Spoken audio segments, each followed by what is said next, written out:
2012년이 거의 절반이 지나가고 있습니다. 새해 계획한 대로 잘 가고 계십니까? 서울 리서치에서 국내 30개 기업 직장인들 314명을 대상으로 조사한 바에 의하면 한 해 동안 본인이 계획한 것을 몇 %나 성취한다고 보십니까? 이렇게 물었더니 약 57% 정도 얻습니다. 이런 대답이 나왔다 그럽니다. 제가 듣고는 대단히 많이 응답받고 사는구만 이런 생각이 들었습니다. 이 정도면 꽤 높은 거 아니겠습니까? 여러분은 어떻습니까?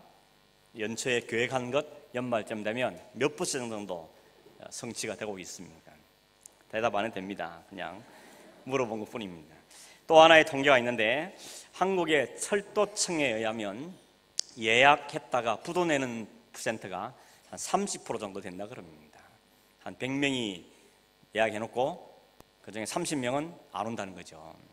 비행기 경우는 23%, 병원 예약 부도율도 18% 된다 그럽니다. 그러다 보니까 정작 꼭 필요하고 급한 사람들이 이용을 못하고 또 빈 차로 가고 빈 비행 가고 그런 경우가 있다 그럽니다. 그래서 요즘에는 예약을 할 때 선불을 받는 경우가 점점 많아지고 있다 하는 것을 볼 수 있었습니다. 우리 인간이라는 것이 연약하고 무능하기 때문에 계획한 대로 다 이룰 수도 없고 약속한 것을 100% 다 지키기도 어려운 것을 보여주는 통계라 하는 생각이 듭니다. 그러나 반면에 하나님은 어떻습니까? 계획하신 것을 반드시 이루시고 100% 다 성취하시는 분이신 줄 믿습니다. 오늘 읽은 성경 22장을 우리가 볼 건데 그 앞에 구절 21장 45절을 제가 한번 같이 한번 읽어볼까요? 읽어보겠습니다. 여호와께서 이스라엘 족속에게 말씀하신 선한 말씀이 하나도 남음이 없이 다 응하였더라. 하나님께서 말씀하신 것은 100% 하나도 남김없이 다 응했다. 하나님의 약속은 공수표로 날아가는 일이 없다 하는 것을 말씀하고 있죠. 구체적으로 어떤 말씀이 다 이루어졌느냐? 43절, 44절에 하나씩 기록하고 있는데 43절에 보면 뭐에 대해 이야기를 하는가 하면 땅에 대한 약속의 말씀입니다. 조상들에게 맹세하셔서 주겠다 한 그 온 땅을 내게 다 주었다 그렇게 말씀하죠. 아브라함에게 제일 먼저 땅에 대한 약속을 하셨죠. 그때가 지금부터 이 말씀하는데도 얼마 전인가 하면 약 한 690년 전의 일입니다. 690년 전에 너의 본토 친척 아비 집을 떠나라. 내가 지시할 땅으로 가라. 이 땅을 너에게 영원한 기업으로 주겠다 약속하셨습니다. 그 약속이 아들인 이삭에게 아들인 야곱에게 훗날 모세에게 주어졌는데 이제 여호수아 때 와서 그 약속을 성취하셨는데 100% 완벽하게 이루셨다는 것이죠. 하나님은 약속에 신실한 분인데 1, 2년도 아니고 무려 690년이라는 시간차가 있었지만 하나님의 하신 약속의 말씀은 반드시 성취되었다 하는 걸 우리에게 보여주고 있죠. 44절에 보면 또 하나가 뭔가 하면 약속하신 안식을 이야기하고 있습니다. 여호와께서 그들에게 안식을 주셨다. 모든 주변의 위협과 또 압박으로부터 벗어나고 평화를 유지하게 됐다는 것이죠. 정착하고 풍족한 삶을 누리는 안식이 주어졌다. 7년의 전쟁이 드디어 마침표를 찍었다 하는 이야기죠. 하나님의 말씀하신 일은 하나도 남김없이 다 이루어지는데 동일하게 오늘 우리에게도 하나님 말씀하시고 일을 주셨다면 반드시 이루실 줄 믿습니다. 빌립보 2장 13절에 보니까 너희 안에서 행하시는 이는 하나님이시니 자기의 기쁘신 뜻을 위하여 너희로 소원을 두고 행하게 하신다. 우리 인간이 아무리 선한 일일지라도 쉽게 잘 포기하고 상황이 좀 어려워지면 약속한 걸 지키지 않거나 혹은 지키고 싶어도 능력이 안 돼서 지키지 못하는 경우도 있지만 하나님은 어떤 경우에도 선한 일을 시작하셨으면 반드시 이루신다. 믿으십니까? 하나님께 이렇게 하신다는 것이죠. 그렇기 때문에 우리가 낙심할 이유가 없습니다. 포기할 필요가 없다는 것이죠. 시작하신 분 하나님, 이루실 그분만 우리가 꼭 붙잡는다면 우리는 결코 실망하거나 낙심할 이유가 없는 것이죠. 이 하나님을 꼭 붙잡고 이 한 해 남은 한 해를 성실하게 살아가는 저와 되기를 바랍니다. 오늘 1절에 보시면 하나님께서 이스라엘 백성들에게 말씀하시던 그 말씀이 하나도 남음없이 다 응하셨을 때 바로 그때에 여호수아가 로벤, 갓, 므낫세 반 지파를 부릅니다. 그럼 그들에게 말하기 시작하는데 말한 내용이 2절에서 8절에 기록되어 있습니다. 우선 그들을 칭찬합니다. 왜 뭘 칭찬하는가 하면 너희가 그동안 하나님 말씀을 잘 지켰다. 모세를 통하여 주었던 말씀, 또 나 여호수아를 통해 주었던 그 명령을 잘 지켰다. 7년이란 짧지 않은 세월이었지만 하나님 말씀 명령을 잘 지켰다는 것을 인정하며 그들을 칭찬하는데, 이 말의 의미가 뭔지를 조금 더 상세하게 보이기 위해서 민수기 32장으로 가보겠습니다. 민수기 32장에 보면 1절에 보면 이스라엘 백성들이 이제 요단강 동편에서 모든 광야의 여행을 마친 다음에 이제 본격적으로 요단강 건너가서 가나안 땅을 차지하기 위해서 스탠바이하고 있을 때였습니다. 그때 로벤과 갓 자손들이 당시 지도자인 모세에게 찾아옵니다. 그리고는 한 가지 요청을 합니다. 자기들 지파는 요단강 건너가지 않고 요단강 이편, 즉 동편에 있는 땅을 차지하고 여기서 우리는 살면 좋겠습니다. 이유는 뭔가 하면 이 두 지파에게 유독 가축이 많은데 가축을 목수하기에는 지금 머물고 이 땅이 안성맞춤이라는 것이죠. 그리고 우리는 굳이 요단강 건너가지 않고 여기서 그냥 머물면 좋겠습니다. 허락해 주십시오 라고 모세에게 요청을 한 겁니다. 이 이야기를 들은 모세의 반응이 어떤가 하면 크게 화를 내면서 질책을 합니다. 두 가지 이유 때문인데, 하나는 뭔가 하면 다른 지파들의 사기를 꺾을 수 있다는 것입니다. 왜냐하면 지금 온 이스라엘 지파가 한 마음이 돼서 이제 본격적으로 하나님이 약속한 그 땅에 들어가서 이제 전쟁을 치러야 되는데 니네 두 지파만 떨어져서 살겠다 하는 것은 이스라엘 전체에 미치는 영향력이 크다는 것을 지적하고 있는 것이죠. 또 하나가 뭔가 하면 38년 전에 있었던 일을 모르느냐, 가데스 바나에서 있었던 일을 기억하라는 것입니다. 거기에 무슨 일이었습니까? 정탐꾼 12명을 보내서 가나안 땅을 정탐으로 보냈더니 돌아와서 보고하는데 10명의 보고는 부정적인 보고를 했죠. 우리는 절대로 그 땅에 들어갈 수가 없습니다. 그 땅에는 이미 아낙 자손이 진을 치고 있습니다. 그 보고 때문에 어떤 결과를 초래했습니까? 하나님이 진노하셨죠. 그래서 여호수아와 갈렙 외에 20세 이상의 남자는 아무도 가나안 땅에 들어가지 못할 것이고, 그 증거로 너희들이 광야에서 40년 동안을 방황한 다음에야 비로소 가나안 땅에 들어가게 될 것이다. 이렇게 했었는데 그때 일을 기억하라는 것입니다. 지금 너희들이 이렇게 하는 것은 결국 이스라엘 지파를 다 낙심하게 만들고 결국 하나님의 진노를 사는 행동이다 하는 것을 지적하며 책망한 것이죠. 그런데 모세가 결국은 이들의 이야기를 들어줍니다. 왜 그런가 하면 그들이 말하는 말을 들어보니까, 제안한 말을 들어보니까 상당히 설득력이 있었습니다. 이들이 이렇게 말하죠. 우리가 여기에 우리 가족들을 위해서 성읍을 짓고 우리 가축들을 위해서 가축을 우리를 지은 다음에 머물게 한도 우리 남자들은 요단강을 당연히 건너가되 모든 지파보다 가장 앞에 서서 가나안 땅 정복 전쟁을 우리가 치르겠습니다. 이 다른 형제들이 다 지파들이 다 기업을 얻기까지는 우리가 결단코 일을 쉬지 않을 것이고, 모든 지파가 땅을 얻고 나면 그제서 우리는 다시 요단 동편으로 돌아가겠습니다. 이 이야기를 들었던 모세가 그 이야기를 듣고는 허락하게 된 것입니다. 이로부터 7년이 지났습니다. 그동안 7년 동안 가나안 전쟁을 치른 동안 진짜 이들은 말대로 가나안 전쟁에 가장 앞장서서 이 일들을 성실하게 지켜왔던 것입니다.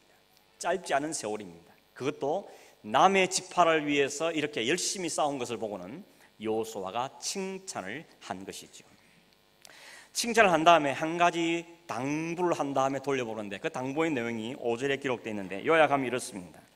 요단 동쪽으로 너희들이 가거들랑 율법을 반드시 지켜야 된다. 그리고 몸과 마음과 힘을 다해서 하나님을 사랑하고 섬겨야 될 것이다 하는 이런 당부를 신신당부를 한 다음에 그들을 축복하고 요단 동편으로 돌아가도록 허락을 해준 것입니다. 이렇게 해서 로벤, 갓, 므낫세 반지파는 다시 요단강을 건너 자기들의 가족이 기다리는 곳으로 가게 되는 것입니다. 그런데 이 지파들이 요단강을 다시 건너가기 위해서 요단강가에 도착했을 때 머리를 스치는 생각이 있었습니다. 그건 뭔가 하면 이제 우리가 이 강을 건너서 다시 동쪽으로 가버리면 이제 영영 동쪽과 서쪽이 요단강을 중심으로 갈라져 버릴 것인데, 지금은 별 문제가 없지만 장차 후손대에 가면 문제가 있을 수 있겠다. 무슨 문제가 생기겠습니까? 훗날 이 서편에 있는 이스라엘 지파들이, 다수 지파들이 동쪽에 있는 우리 지파들을 모른 채 하면 어떻게 할까? 우리는 이 실로에서 하나님을 잘 섬기는 백성인데 니네들 뭐하는 백성이냐? 이렇게 말해버리면 문제는 심각할 수 있겠다 한 생각을 하고는 이에 대비해서 대비책을 세우려고 한 것입니다. 이게 지리적인 분리가 오히려 민족적이고 신앙적인 분리까지 갈 수 있기 때문에 대비책이 필요한 것이, 그래서 기발한 아이디어를 낸 게 뭔가 하면 요단강 가에다가 큰 제단을 하나 쌓는다는 것입니다. 그 모형은 실로에 있는 제단을 그대로 본다는 것이지만 그 모든 사람이 먼 곳에서 보게 하기 위해서 그 제단 규모는 굉장히 크게 지었던 것 같습니다. 문제는 뭔가 하면 그렇게 한다는 소식을 들은 다른 이스라엘 지파들의 반응입니다. 12절에 보시면 어떤 반응을 보인가 하면 그 이야기를 듣자마자 모든 이스라엘 사람들이 다 실로에 모입니다. 그러고는 저 사람들 우리는 전쟁을 벌여야 된다, 전쟁을 하기로 결의를 한 것입니다. 왜 그러냐? 이유는 16절에 밝히고 있는데 이들이 단단하게 오해를 한 것입니다. 르우벤, 갓, 므낫세 반 지파가 요단강가에 제단을 쌓은 것은 하나님을 거역하고 배역하는 행위다, 이렇게 보는 것이죠. 지금 실로에 제단이 있는데 또 다른 제단을 세운다는 것은 명백히 우상숭배고, 만약 그렇게 하면 그 두 지파뿐만 아니라 온 이스라엘 지파가 다시 하나님의 진노 가운데 가지 않겠냐, 이렇게 해석을 한 것입니다. 이렇게 해석 안 되는 이스라엘 백성들의 뇌를 스치는 중요한 두 가지 과거의 사건이 있었습니다. 17절에 보면 부올의 죄악, 이런 표현이 있죠. 이 무슨 말인가 하면 지난주에 말씀드린 부분인데, 이스라엘 백성이 시딤에 도착했을 때 모압 여인들이 이스라엘 백성 남자들을 유혹해서 자기들 신전에 제사 지는데 초대를 합니다.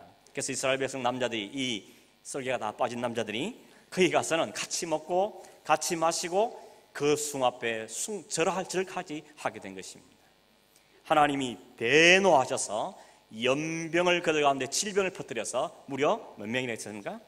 24,000명을 그 자리에서 죽여버렸던 것이죠. 그게 부올의 죄악입니다.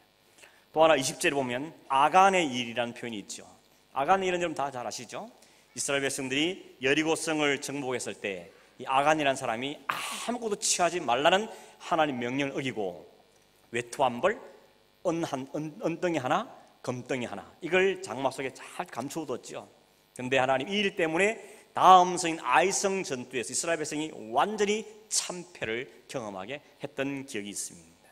비록 한 사람이 죄지만 온 민족이 심판 가운데 거했던 그 이 두 가지 중요한 사건을 예를 들면서 이 르우벤, 갓, 므낫세 지파들에게 그들을 징벌해야 된다고 생각을 하게 된 것입니다.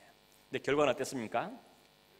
이들을 징벌하기 전에 먼저 제사장인 비느하스와 각 지파의 대표 10명을 그들에게 파송했습니다. 그러고는 그때 르우벤, 갓, 므낫세 지파가 그들의 한 말을 듣고는 오히려 설득을 당하게 되는 것입니다.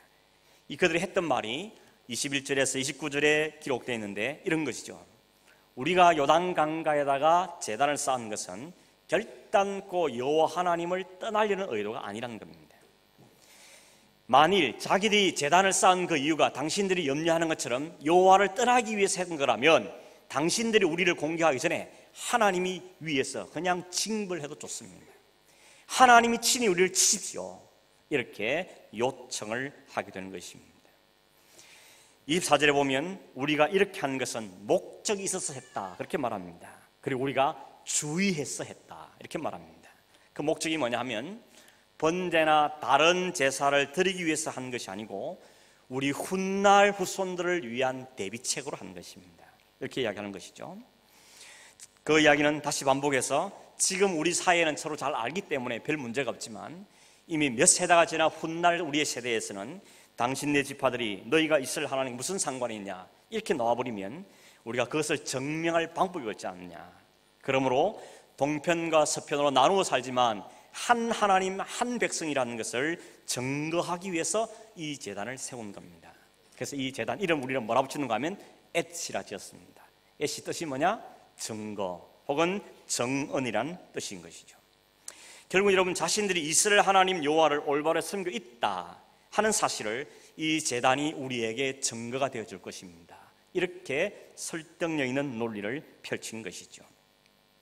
하나님을 떠나려고 한 것이 아니고 오히려 하나님을 떠나게 될까봐 염려해서 우리가 한 것이라는 그런 설득력 있는 말 앞에 결국 요단 서편의 지파자들은 그 전쟁할 것을 포기하게 되는 것입니다. 결국 이들의 생각은 뭔가 하면 요단 서편의 자손들이 동편의 지파들과 싸우려고 준비했던 것도 반대로 요단 동편의 지파들이 단을 쌓은 것도 다 똑같이 여호와를 향한 열심 때문이 아니었겠는가, 이런 논리가 설득이 되어진 것입니다. 이 사실을 돌아와서 보고했더니 온 이스라엘 백성이 다 좋게 여겼다 그랬죠. 그리고 결국 이 사건은 없어진 사건으로 되어졌고 동서로 나눠진 이스라엘 백성이 하나의 신앙 공동체라는 것을 확인한 계기가 되었다, 이렇게 이야기하고 있는 것이 오늘 22장의 전체적인 내용인 것입니다. 오늘 이 사건 속에서 여러분 뭘 우리에게 볼 수 있는가 하면 공동체 내에서 일어날 수 있는 오해와 갈등, 그리고 그 갈등과 오해를 풀어가는 그런 모습을 보게 됩니다. 우리가 사는 어느 사회든지 어느 공동체든지 문제가 없는 공동체가 있겠습니까? 그렇지는 않죠. 문제가 없는 것처럼 보인다면 그것은 여러 가지 이유 때문에 그 문제가 수면 아래에 가라앉는 것이지 문제가 전혀 없다, 그 말은 결단코 아닐 것입니다. 문제가 있는 곳은 언제나 갈등이 있게 마련이고 그 갈등은 자칫 그 공동체를 위기로 몰아갈 수도 있습니다. 그런데 이 문제라는 것, 갈등이라는 것이 대개는 어디서 출발하는가 하면 오해로부터 출발한다는 것이죠. 특히 사탄은 우는 사자처럼 믿음의 공동체를 깨뜨리기 위해서 호심탐탐 기회를 노리고 있습니다. 그래서 갈등을 일으키게 만들고 문제를 일으키게 해서 그 공동체를 깨뜨리려고 한다는 것이죠. 그렇기 때문에 여러분 우리가 영적으로 넘어가면 안 되고 영적으로 반드시 깨어 있어야 될 이유 중에 하나가 이런 사탄의 괴계에 넘어가지 않기 위해서인 것입니다. 오늘 다행히도 이스라엘 백성들의 지파가 있었던 그 일촉즉발의 위기상을 아름답게 해결을 하는 것을 볼 수가 있죠.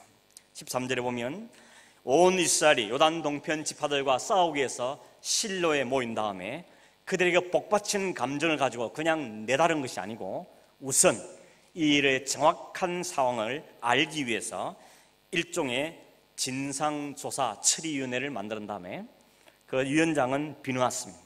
그래서 이 10명과 이 비누아스를 통해서 사건이 어떻게 된 것이 정확한 사실이 뭔지를 살펴보고 대화를 시도했다 하는 것은 우리에게 시사하는 바가 많습니다. 여러분 대부분의 인간관계를 깨뜨리는 이유가 어디서 오는가 하면 대화의 부재에서 오지 않습니까?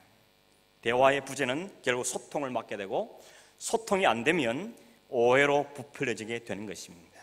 상대방의 말과 진위를 들어보지도 않고 지레 짐작해서 넘겨짚거나 혹은 소문과 추측만 가지고 나름대로 소설을 쓰는 것은 굉장히 위험한 행동인 것입니다.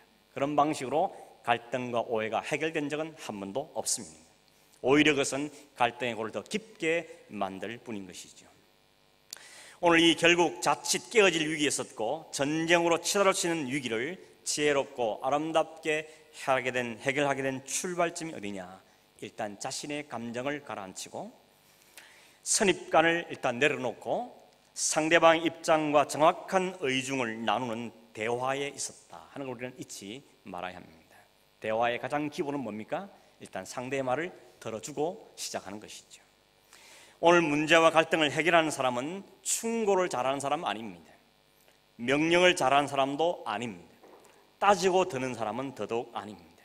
귀를 기울이고 마음을 쏟아서 들어주려는 마음을 가진 사람이 문제를 해결할 수 있는 사람인 것입니다. 그래서 하나님은 인간의 귀는 둘, 입은 하나 만들었다고 말씀하지 않습니다.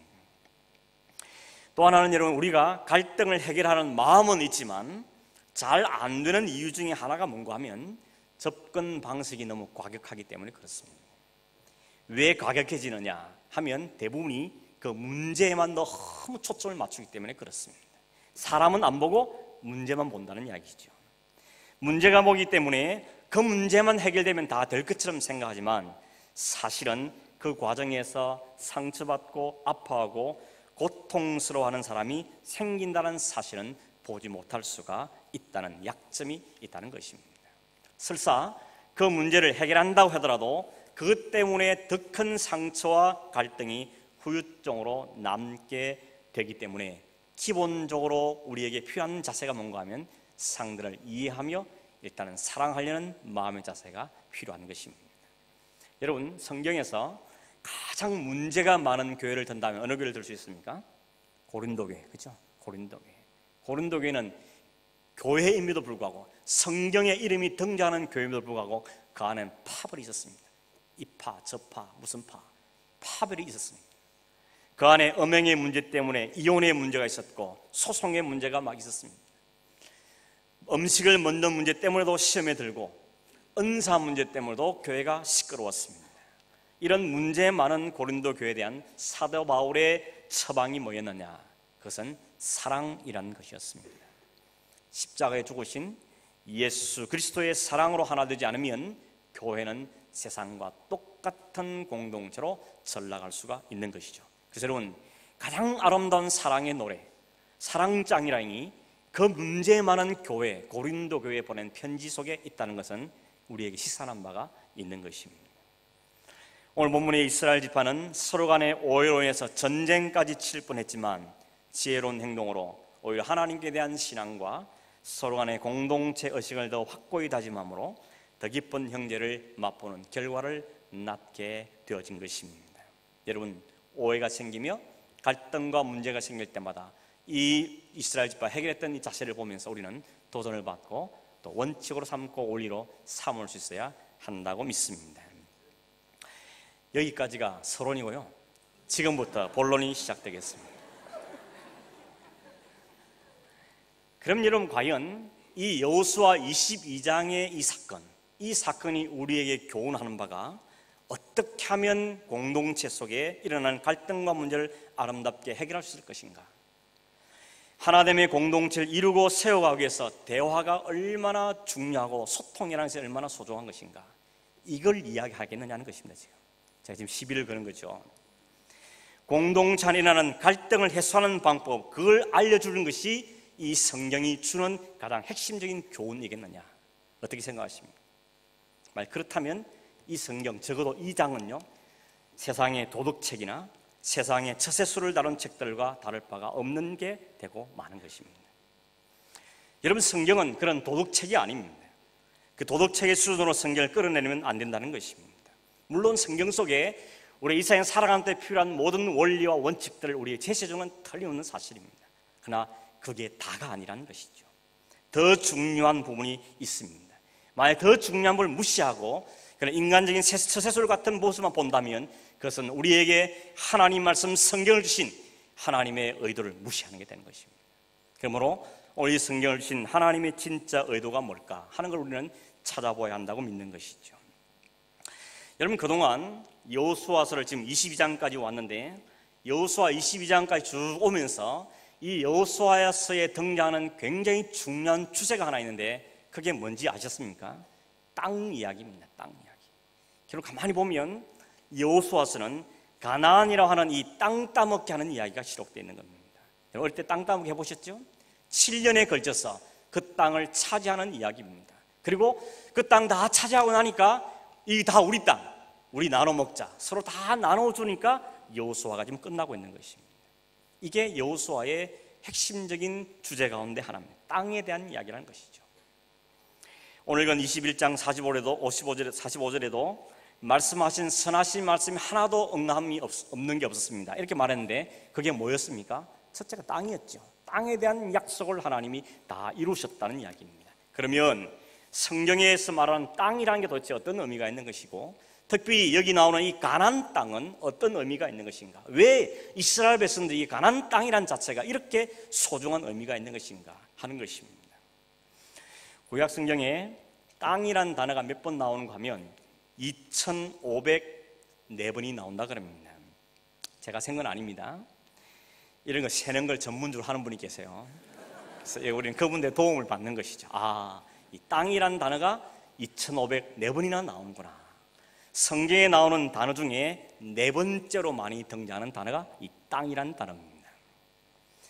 횟수로만 따지면 성경에서 너무너무 중요한 단어인 언약, 계약, 하나님의 언약이라는 단어보다도 이 땅이라는 단어가 더 많다는 겁니다. 횟수로만 따지면 언약보다 더 중요하게 다뤄지고 있는 것이 땅 문제입니다. 그런데 여러분, 구약 성경에서 이 땅을 이야기하는 단어가 중에 여러 단어들이 많은데 그 중에 가장 많이 쓰는 단어가 뭔가 하면 에레츠라는 단어입니다. 에레츠와 두 번째 많이 쓰는 단어가 아다마라는 단어입니다. 아다마. 제가 논문도 보고 막 책을 뒤져봤는데 머리가 복잡해서 어려웠습니다. 이거 어떻게 설명해야 될까? 정리가 안 될 만큼 머리가 복잡했는데 그냥 쉽게 이렇게 아십시오. 에레츠는 뭔가 하면 가장 포괄적인 의미에서 땅을 이야기합니다.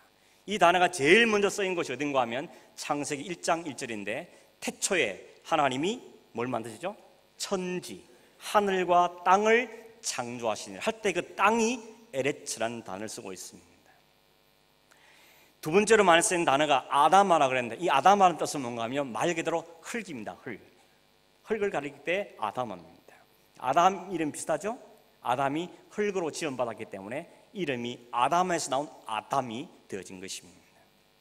그런데 이 에레츠란 땅이란 용어는 히브리 사람들에게는 하나님께서 창조하신 그 창조물인과 동시에 믿음의 조상인 아브라함에게 약속으로 준 그 가나안 땅을 가리킬 때 이 용어가 사용되고 있다는 점입니다. 조금 더 들어보십시오. 여러분, 하나님께서는 천지, 하늘과 땅을 만드신 목적이 뭡니까? 인간들에게 살 수 있는 적합한 삶의 터전을 주시기 위해서 천지를 먼저 창조하셨죠. 그런 점에서 인간에게 주어진 그 에덴 동산은 단순한 흙이란 의미보다는 하나님의 창조의 목적이 구체적으로 드러난 의미의 땅, 에레츠라 된다는 것이죠. 에덴 동산은 하나님께 직접 창설하시고 만드신 땅이었고 그 땅에서 하나님과 인간과 자연이 완벽한 조화를 이루는 장소였습니다. 그 에덴 동안 중앙에서 흐르는 물은 네 갈래로 동산을 다 적신 다음에 네 갈래로 나눠서 네 개의 강에 근원이 되어지죠. 이 물은 그저 단순한 물보다는 에덴 안에서 누리는 완벽한 조화와 풍요로운 삶이란 영적인 의미를 가지고 있는 것입니다. 우리가 잘 아는 것처럼 창세기 3장에 들어가면 인간이 범죄하지 않습니까? 범죄에서 나온 결과가 뭔가 하면 하나님과의 관계가 단절되고 인간과 인간 사이에 단절이 일어나게 되고 땅으로부터 추방을 당하게 되는 것입니다. 그 에덴, 그 에레츠로부터 추방을 당한다는 것이죠.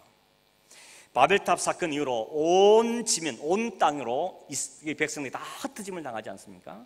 그런데 창세기 12장에 가면 새로운 구속 역사를 하나님께 시작하시는데 그 새로운 구속 역사는 갈대아 우르에서 아브라함이라는 한 사람을 불러내서 그에게 새로운 땅을 약속하심으로 출발하고 있다는 것입니다. 여기에서 새로운 땅의 약속은 아브라함이나 혹은 그 후손들에게 주을 이스라엘 민족이 주을 그 팔레스타인 땅을 의미하는 것이 아니고 그것은 넘어선 의미를 담고 있습니다. 왜냐하면 하나님이 아브라함을 부르실 때 아브라함 개인을 부르시거나 그 지파만 부르신 것이 아니고 그를 통하여 온 열방을 부르실 구속 계획을 가지고 부르신 부름이기 때문에 그런 것입니다. 잘 따라오고 계시죠?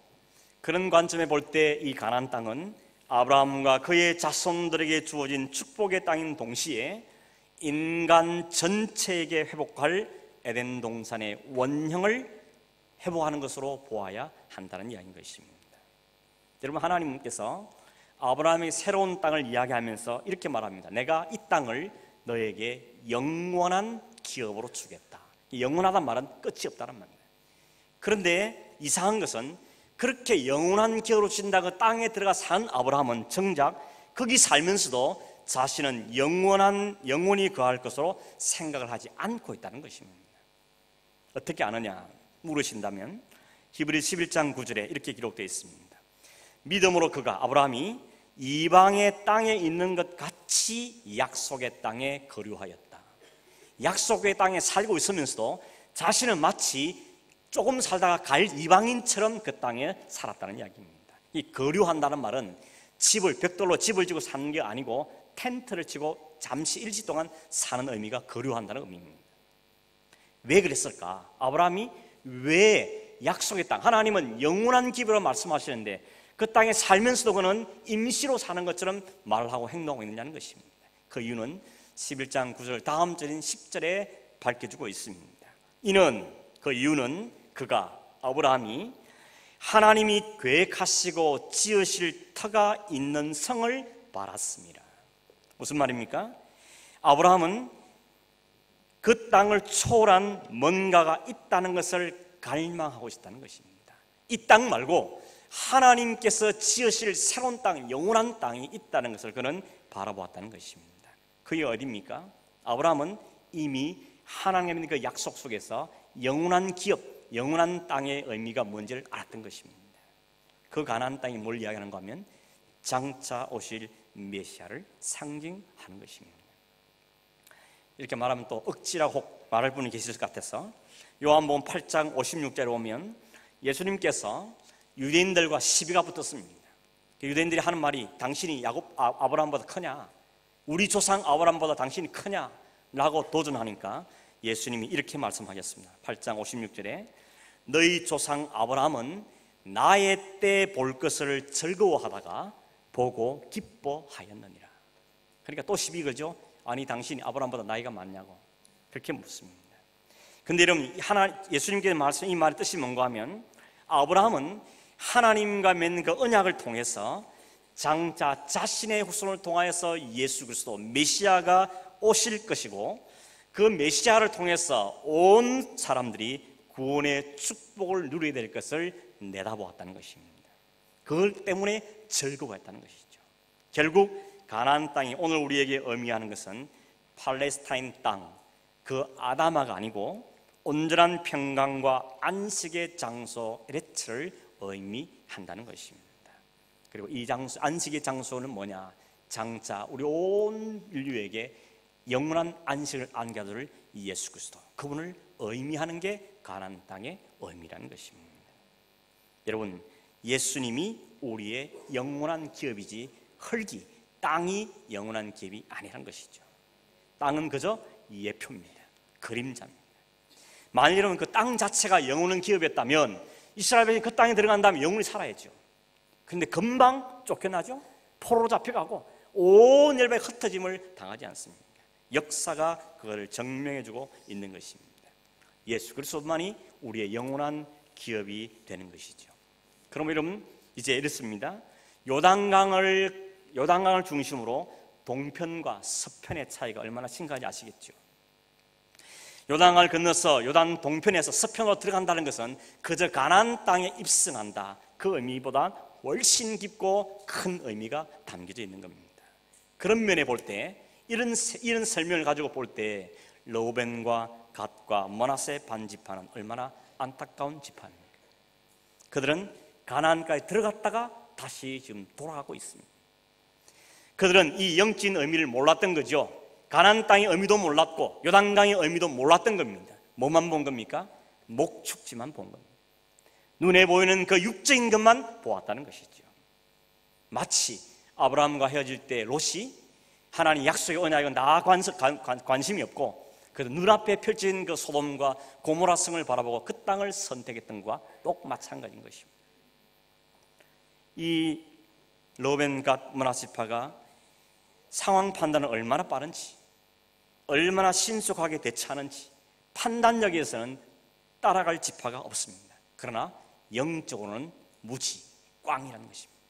영적으로는 꽝이라는 것입니다. 여러분 생각해 보십시오. 얼마나 안타깝습니까? 왜 그 땅에 안 나간다 그랬습니까? 우리 가축 때문에. 가축이 있기에는 이 땅이 좋은 땅이니까 우리 그 땅 사양합니다. 안 가겠다는 거 아닙니까? 신약성경 누가복음 14장에 보면 예수님께 어느 날 비유를 하게 이렇게 말씀했습니다. 어느 주인이 큰 잔치를 베풀어 놓고 사람들 초청해라. 정들이 가서 초대를 했습니다. 초대장을 다 나눠주는데 사람들이 여러 가지 이유로 안 온다 그러죠? 그 중에 한 이유가 뭡니까? 소를 5이나 샀기 때문에 이 소 때문에 그 잔치에 갈 수 없다, 그렇게 말했습니다. 가축 때문에 천국 잔치를 거부하는 무리들이 있었는데 이게 바로 르우벤, 갓, 므낫세 반지파인 것입니다. 안식과 자유의 땅, 가나안 땅에 초청을 받았지만 그 가축 때문에 들어가기를 거부한 사람들인 것입니다. 여러분, 죽을 고생해서 지금 출애굽한 다음에 죽을 곳에 지금 여기까지 왔습니다. 그 목적이 뭡니까? 가축이 목적이었습니까? 아니지 않습니다. 그들의 목적지는 가나안 땅이었습니다. 그런데 가축 때문에 요단강 안 건너가겠다, 이게 무슨 말이 되는 것입니다. 이런 바보 같은 모습이 어디 있습니까? 7년 동안 실컷 가나안 땅 정복을 위해서 전쟁만 하고 다시 옛생활로 돌아가 버린 것입니다. 가나안 땅을 정복한 것이 아니라 땅만 밟다가 돌아가는 것이죠. 이런 안타까운 일이 어디 있습니까? 근데 여러분, 오늘 우리에게도 엄연히 이런 일이 있을 수 있다는 것입니다. 왜요? 언제? 영적으로 무지하면, 영적으로 무식하면 우리도 이런 말도 안 되는 바보 같은 짓을 얼마든지 할 수 있는 저와 여러분이라는 것입니다. 결국 여러분, 이 르우벤 갓 므낫 지파를 통해 우리에게 뭘 보여줍니까? 육적인 이스라엘 백성은 가나안 땅을 유업으로 받을 수 없다는 것입니다. 세상 것을 포기할 수 없고 뭔가 세상 것을 붙잡고 있는 그 우왕좌왕하는 그 모습 가지고는 하나님께 약속하신 그 안식의 땅에 들어갈 수가 없다는 것을 우리에게 명백하게 가르치고 있는 것입니다. 결단하라는 것입니다. 그래서 여러분, 여호수아 23장 24장에 가면 여호수아가 강력하게 요한 게 뭡니까? 나와 내 집은 여호와 하나님만 선택하겠다. 결론이 그렇게 가는 것입니다. 이들은 요단강을 건너가야만 했습니다. 왜냐하면 요단강 동편은 최종 목적지가 아니었습니다. 하나님께 약속하신 땅은 요단강 서편이었고 가나안 땅이었기 때문에 그들은 요단강을 건너가야 했던 것이죠.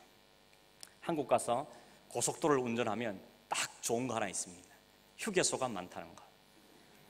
휴게소 딱 들어가면 먹거리도 많고 볼거리도 많고 한 번 들어가면 떠나기가 싫습니다. 여러분, 그렇다고 그 휴게소에 영원히 살 분 계십니까? 한 달이고 두 달이고 여기가 좋사오니 휴게소는 사실 분이 계십니까? 그럼 바보천지죠. 휴게소는 잠깐 쉬었다 가는 곳이죠. 목적지가 아닌 것입니다. 여러분, 우리는 육적인 것을 버리지 못하면 영적인 것을 얻을 수가 없습니다. 죽어야만 살게 되는 것입니다. 육이 죽어야 영은 살게 되는 것이죠. 그렇기 때문에 이런 요단강이 의미하는 게 뭡니까? 죽음의 장소인 겁니다. 죽는 장소요. 물속에 완전히 들어가서 죽었다가 나오는 것이 부활인 겁니다. 그게 예수 그리스도를 의미하는 것입니다. 요단강은 반드시 건너야 할 강입니다. 근데 언약궤가 앞서죠? 하나님이 앞서가십니다. 예수 그리스도가 앞서가시는 겁니다. 요단강이 가장 범람할 때, 그 물이 무섭게 흘러갈 때, 그때 선택했습니다. 그 강은 위협적인 강입니다. 죽음의 강입니다. 아무도 도무지 건널 수 없는 강입니다. 그 강을 누가 앞선다고요? 주께서. 그리스도께서 강 바닥까지 내려가셔서 거기서 그 모든 사망, 그 죽음의 강을 갈라버리시는 겁니다. 그리고는 우리를 초대하는 것이죠. 내가 이미 죽었다. 내가 너를 길을 새롭게 산 길을 열었다. 그래서 백성들이 결국 걸은 땅은 물속을 걸은 게 아니고 마른 땅을 걸어간 것입니다. 그것은 그리스도와 연합된 것을 의미하는 것입니다. 요단강은 죽음을 예표하는 것입니다. 모든 것이 끊어지고 수장되고 죽는 자리, 그게 바로 요단강인 것이죠. 그리스도와 함께 죽는 사람은 그리스도와 함께 살 것입니다. 그리스도와 함께 죽고 산 사람만이 이제 그리스도와 함께 영적인 유산을 누리게 되는 것이죠. 요단 동편의 지파들은 살기는 동편에 살고 싶고 하나님의 언약의 백성은 떨어지기 싫고, 그래서 그들이 생겨낸 꼼수가 제단을 쌓은 것입니다. 참 안타까운 것은 여호수아 좀 말리시지. 그 요단강의 정확한 의미를 알고 가나안 땅의 의미를 알았더라면 우리 식으로 말해서 지금 다리를 부러뜨려서라도 못 가겠어야지. 왜 허락했을까? 하나님은 왜 허락하셨을까? 여러분, 무서운 사실이 뭔지 아십니까? 우리가 너무 하나님께 떼쓰면 하나님, 그래 네 맘대로 해봐라, 그럴 때도 있다는 사실을 잊어버리면 안 되는 것입니다. 그런 의미에서 가나안 땅은 약속의 땅, 우리에게 준 기업인 것입니다. 이것은 영적 전쟁을 통해 누리는 것이고 참 여호수아이신 예수 그리스도, 그분과 함께 이겨나는 삶의 현장을 의미하는 것입니다. 여러분, 요단강 저편과 이편, 동편과 서편, 모세의 율법과 여호수아의 복음과 그 차이가 얼마나 큰지 우리에게 똑똑하게 지금 보여주고 있는 것입니다. 실제로 여러분, 동편에 갔던 르우벤, 므낫세, 반지파, 갓지파는 어떻게 됐습니까? 그들이 선택한 목적지에서 편안하게 잘 살았습니다. 잠시 동안만. 바로 뒤인 사사시대에 가면 그들이 차지하고 있는 그 지역이 너무 경제적으로, 군사적으로, 정치적으로 요충지였기 때문에 주변 나라들이 가만두지를 않습니다. 다 와서 괴롭힙니다. 그래서 나중에 다윗 왕국 때 이스라엘이 통일됐을 때 보니까 요단 동편에는 이스라엘에 포함되지가 않습니다. 이방인들 이미 다 섞여버렸고 그 땅은 유명무실한 이방의 땅으로 전락되고 말았습니다. 겨우 두 세대를 넘기지 못하고 그 지파들은 역사상에 완전히 사라져 버렸습니다. 왜 그럴까요? 요단강 건너편이기 때문에, 약속의 땅이 아니기 때문에, 그리스도 안에 거하지 않으면 결국은 그렇게 간다는 겁니다. 그래서 우리는 굳이 그리스도 함께 죽고 살아서 그리스도 안에 거해야만 이유가 여기에 있는 것입니다. 우리의 표대는 예수 그리스도인 것입니다. 우리의 목적은 건강도 아니고 우리의 목적은 물질도 아니고 이 세상에 누리는 축복도 아닙니다. 이것들은 부수적인 것들입니다. 물론 하나님께서 이런 것도 우리에게 주십니다. 그러나 그것 때문에 본질까지 흔들리면 안 되는 것을 우리는 보셔야 되는 겁니다. 가축을 축복으로 주셨지만 그 가축은 일시적인 것이지 그것 때문에 요단강 가나안 땅을 포기하는 것은 안 된다는 것입니다. 우리의 목적, 우리의 목표는 하늘나라인 것이죠. 요단강을 건너가는 것입니다. 가나안 땅에 들어가서 여호수아와 함께 거기에 사는 것이었습니다. 그날을 소망하고 우리를 그리로 이끄실 예수 그리스도와 함께 우리의 믿음의 삶을 옮겨 놓아야 하는 것입니다. 그때 그 땅에서 우리가 이럴 때에 비로소 우리는 이 땅의 모든 수고와 눈물과 복음 때문에 당하는 모든 고통도 비로소 씻김을 받고 비로소 회복이 되어지며 주님이 명하신 영원한 안식 가운데 거할 것을 오늘 22장을 통해 우리에게 보여주고 있는 것입니다. 그러나서 23장 이어지는 겁니다. 뭘 선택할래? 어디를 선택하겠냐? 선택하라고 우리에게 도전하고 있는 것입니다. 여러분, 주님께 우리에게 도전할 때 어떻게 응답하시겠습니까? 주님을 선택하겠습니다. 주님이 가신 곳이면 요단강을 죽는 한이 있어도 고통과 어려움이 있어도 그 길을 가겠습니다. 그게 우리의 고백이 되어야 될 줄로 믿습니다.